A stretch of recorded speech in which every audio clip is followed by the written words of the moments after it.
First, click the Start button on your Windows PC. Type Command Prompt in the search bar.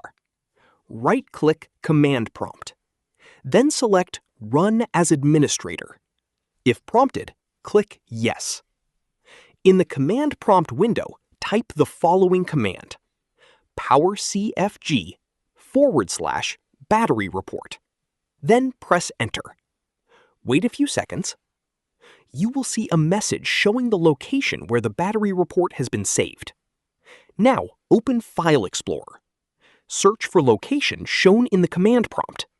The battery-report.html file to open it in your web browser.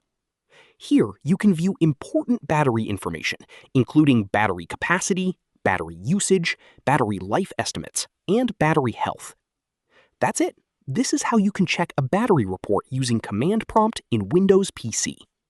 If you found this video helpful, don't forget to like the video, subscribe to our channel, and press the bell icon for more tutorials. Thanks for watching.